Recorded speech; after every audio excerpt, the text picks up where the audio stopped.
इस संसार का ये निर्विवाद सत्य है कि कोई भी पावरफुल आदमी किसी कमज़ोर आदमी की मदद तब तक नहीं करता जब तक कि उस कमज़ोर आदमी की मदद लेने की इच्छा ही ना हो। तो ये बात दूसरी तरफ भी सेम ही अप्लाई होती है, जहाँ पे कोई किसी का शोषण करता है, जिसका शोषण हो रहा होता है वो कहीं ना कहीं अज्ञानतावश उस शोषण करने वाले का सहयोग कर रहा होता है। अगर हम में विचारों की क्लियरिटी होगी, पॉजिटिविटी होगी, तो ना हम दमनकारी बन सकते हैं और ना ही दमन को सहन करने वाले। लेकिन इस बात का कड़वा सत्य ये है कि क्लियरिटी और पॉजिटिविटी को हम जल्दी तो पकड़ सकते हैं, लेकिन उस पर बने रहना थोड़ा मुश्किल होता है। इस पर हम कैसे बने रह सकते हैं, इसके बारे में चैप्टर 6 में बहुत अच्छे से बताया है। उसमें बताया है हमें जिस भी पॉजिटिविटी को अचीव करना है, सिर्फ पॉजिटिविटी नहीं, ये हमारा कोई गोल भी हो सकता है, उससे पहले हमें अपनी कल्पनाओं में आकार देना है। अगर सच में हम इसके प्रति ईमानदार रहते हैं तो अंत में ऐसे संसार का निर्माण होगा जिसकी हमने कल्पना की थी। इस संसार में जितनी भी बड़ी उपलब्धि हमें दिखती है वो कभी ना कभी किसी की कल्पना ही रही है।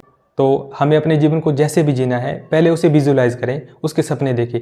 जैसे ही हम सपने देखना शुरू करेंगे तो हमारा जीवन धीरे धीरे उसी सपने के अनुरूप होना शुरू हो जाएगा। जब अपने मन की सारी अलग अलग बहती धाराओं को हम एक जगह से प्रवाहित करने की कोशिश करेंगे तो अंत में हमें एक बिंदु मिलता है, शांति। मनुष्य शांत तभी हो सकता है जब वो ये जान जाए कि उसके साथ जो कुछ भी हो रहा है वो उसके विचारों का परिणाम है। फिर उसे कोई भी परिस्थिति विचलित नहीं कर सकती। ये लास्ट के 3 चैप्टर्स थे जो मैंने इस वीडियो में कवर किए, क्योंकि एक दूसरे से कोरिलेट कर रहे थे। अगर इससे भी शॉर्ट एक लाइन में इस बुक की समरी को समझना है तो वो ये है कि जैसा हम सोचते हैं हम वैसे ही बन जाते हैं।